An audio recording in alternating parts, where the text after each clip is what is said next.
Okay, so I'm just going to tie up a local version of a San Juan worm this afternoon. I've got this micro pearl core braid in red. This is from Hairline Dubbing.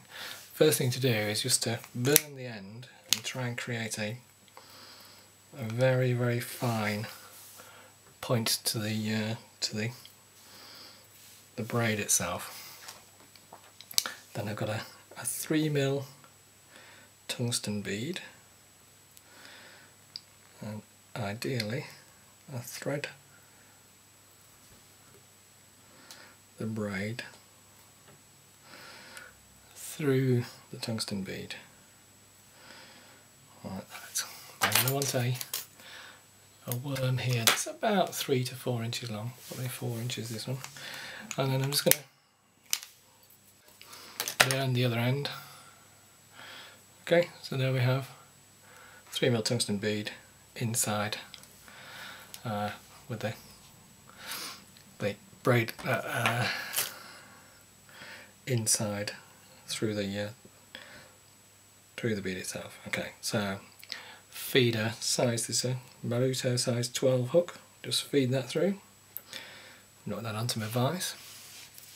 Now, what I do find is that these things do really have a habit of actually bunching up behind the eye if you catch a fish. So I'm going to knock some silk on there pretty tightly, just run it down underneath the braid down to the bend.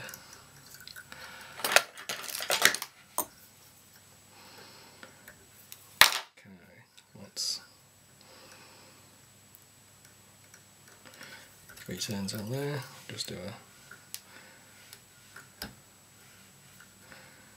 full turn, 2-finger whip finish on there, cut through that, and then I'm just going to use some super glue just to hold that right in place. Try and get some super glue just underneath along the top of the hook itself, so this is not actually adding to the stiffness of the fly itself, because that's all of the ends here are still really mobile and flexible, and that is a deadly representation of a bloodworm. Absolutely lethal in our local waters. That's a 3mm beaded San Juan worm, very simple to tie.